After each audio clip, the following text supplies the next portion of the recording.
Islamabad talks की बात करें तो पाकिस्तान की मेजबानी में अमेरिका और ईरान के मुज़ाकरात दूसरे रोज में दाखिल हो चुके हैं। पाकिस्तान ने कामयाब सिफारतकारी से हौलनाक जंग के दौरान अमन का दरवाजा खोल दिया। अमेरिकी वफ्द में नायब सदर जेडी वैंस, सदर ट्रंप के खुसूसी एलची स्टीव विटकॉफ और व्हाइट हाउस के मुशीर जैरेड कुशनर शामिल हैं। ईरानी वफ्द स्पीकर मोहम्मद बाकिर कालिबाफ और वजीर खारजा अब्बास इराक्ची पर मुश्तमिल है। वजीर आजम शहबाज शरीफ और फील्ड मार्शल सैयद आसिम मुनीर की मुखलिसाना कोशिशों से आम की उम्मीदें रोशन हैं। फरीकैन के दरमियान मुज़ाकरात का अमल जारी है। दुनिया भर की नजरें इन मुज़ाकरात पर हैं। इसी हवाले से बात करने के लिए हमारे साथ मौजूद हैं कर्नल रिटायर्ड आबिद लतीफ साहब। आबिद साहब, आपका बेहद शुक्रिया, आपने समा के लिए वक्त निकाला। आबिद साहब, नॉन स्टॉप समा की ट्रांसमिशन जो है जारी है, इसका सिलसिला आगे बढ़ाते हैं और बात करते हैं। चूंकि मुज़ाकरात हो रहे हैं और ये ऐसा मामला है कि इतनी जल्दी तो ये हो नहीं सकता मुकम्मल, तो मुज़ाकरात तो भी जारी हैं। क्या समझते हैं पाकिस्तान की कितनी बड़ी सिफारती और मुआशी कामयाबी है? जी बहुत शुक्रिया। देखिए जी, वाकई पाकिस्तान, इसमें तो कोई शक नहीं है कि ये पाकिस्तान की बहुत बड़ी कामयाबी है और जिस तरीके से पाकिस्तान ने इसको पुल किया है वो एक बहुत ही एक मेरिकुलस और एक बहुत बड़ी एक आप कह लीजिए कि डिप्लोमेटिक विक्ट्री है ये, और एक बहुत ही ये हिस्टोरिक मोमेंट है कि अल्लाह ताला ने पाकिस्तान को एजाज दिया है। और इसमें बहुत एफर्ट हुई है जी, इसमें बहुत शटल डिप्लोमेसी हुई है, इसमें बहुत टू एंड फ्रो मूवमेंट हुई है।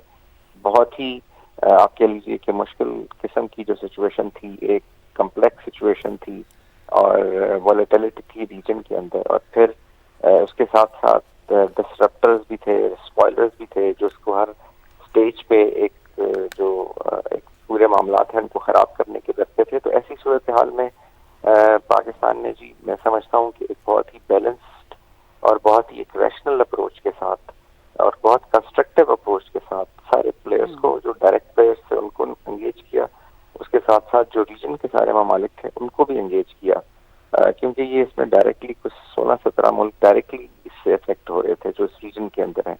तो एक बहुत ही जी एक बहुत ही रिस्पॉन्सिबल एटीट्यूड है और ये पाकिस्तान के ऊपर जो इन सारे मुल्कों का ट्रस्ट है, स्पेशली ईरान का और यूएसए का, वो आई थिंक उसकी सबसे बड़ी वजह है कि आज ये इस टेबल पे बैठे हुए हैं। क्योंकि पहले अगर आप देखें तो एक आपस में जो मामलात थे वो इनके बहुत ही उसमें ट्रस्ट का बहुत फुकदान था, बात ये करने को तैयार नहीं थे, क्योंकि ईरान बार बार ये कहता था कि जी उसके ट्रस्ट को ब्रीच किया गया है, उससे मुआहदे करके उनको ब्रीच किया जाता है। और जो अमेरिका है उसको, वो जो जिस लेंस से ईरान को देख रहा था वो इजरायली लेंस था, जिसमें वो कहते थे कि जी रीजन के अंदर जो भी अमेरिकन को पिछले 40 सालों के अंदर, आपको याद होगा कि उन्होंने जब ईरान पे पहले दिन हमला हुआ तो उसकी जो ट्रम्प की स्पीच है उसके अल्फाज थे कि पिछले 40 सालों में जितने भी अमेरिकन ट्रूप्स को यहाँ पे इस पूरे मिडल ईस्ट में नुकसान पहुंचा है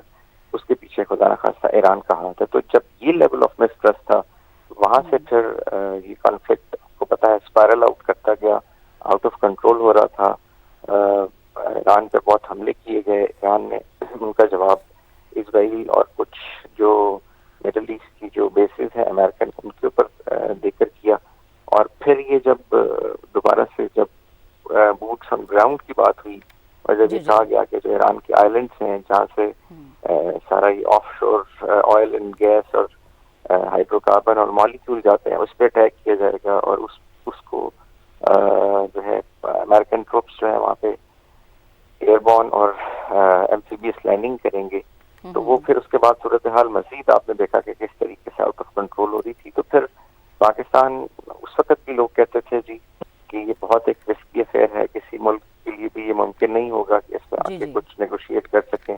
लेकिन पाकिस्तान ने इस रीजन के लिए, अपने ब्रदर मुस्लिम ममालिक मुल्कों के लिए, ईरान के लिए, मिडल ईस्ट के लिए और स्टेबिलिटी के लिए, और मैं समझता बड़ा अच्छा स्टेप आबिद साहब फिर उठाया और अल्लाह ने बड़ी इज्जत हमें बख्शी कि अमेरिका ने भी हमारी बात मानी और ईरान भी हमसे मुत्तफिक नजर आया। आबिद साहब, इसमें दो मेन कंट्रीज, अगर मैं चाइना और रशिया का जिक्र करूं तो बड़े खामोश हमें नजर आए। बोथ आर इन पावर्स वो इंटरवीन कर सकते थे, बात कर सकते थे, लेकिन वो हमें नज़र नहीं आया। एक तो इसकी वजह बताएगा, दूसरा इन फ्यूचर मुज़ाकरात अल्लाह करे बेहतरी से हो जाएं तो फिर इन दोनों ममालिक का क्या स्टांस होगा। पाकिस्तान ने तो अपनी जिम्मेदारी बखूबी अदा कर दी और कर भी रहा है। देखें, मीर शामिर की एक बड़ी मशहूर किताब है ग्रेट पावर पॉलिटिक्स।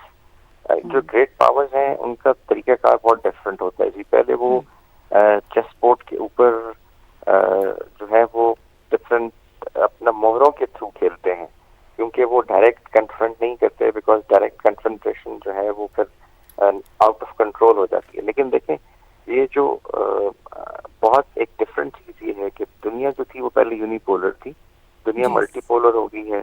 और ये जो मल्टीपोलर मोमेंट है, ये कहने को तो ये फिनोमेना पिछले 5-6 साल से हो रहा था, लेकिन इसकी मैनिफेस्टेशन आपको कहीं पे नजर नहीं आ रही थी।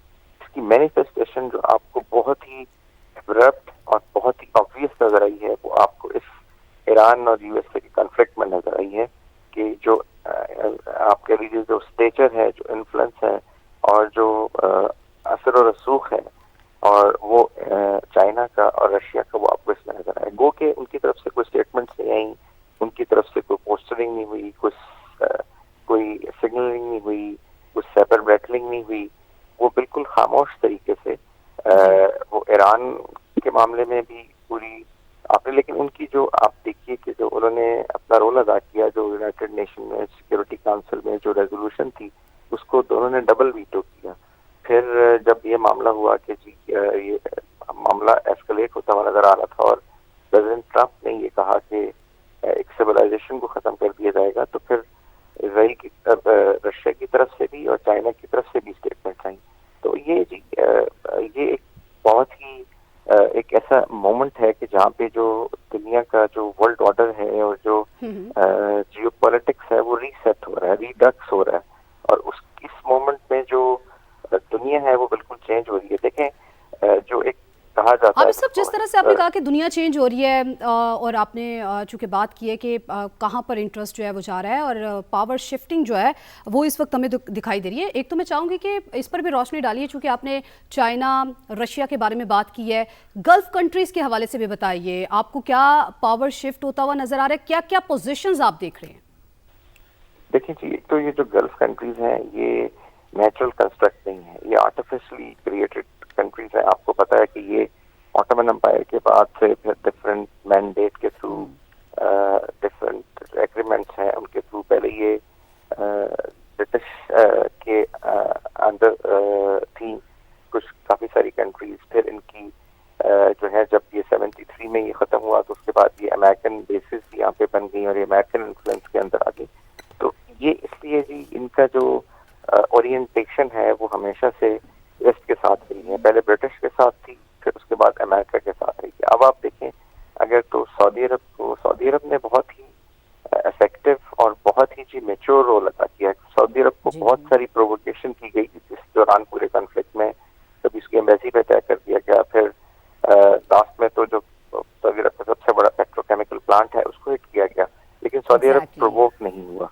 इसी तरह अगर आप कतर को देखें तो कतर भी प्रोवोक नहीं हुआ। तो ये अगर आप अलाइनमेंट देखें तो मैं समझता हूँ कि जो कतर और सऊदी अरब है वो इस सारे सिस्टम के अंदर जो नया सिस्टम इमर्ज कर रहा है उसमें अपने आप को कहीं प्लेस होता हुआ देख रहे हैं। अब जो कंट्रीज हैं जैसे यूएई है,